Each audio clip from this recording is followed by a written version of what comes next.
Welcome. In this video I'm gonna show you what kind of the application you have to download for your DJI Mavic Mini.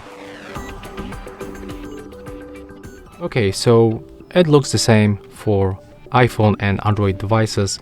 You have to open your browser and then in the search bar type DJI Mavic Mini application, and you have to open the official DJI.com website.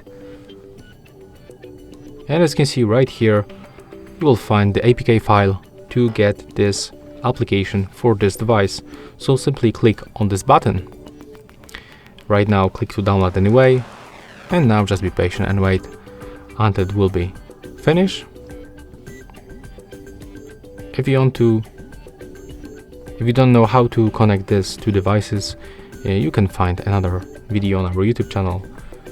So yeah, this file right now you will find in the file manager on your phone.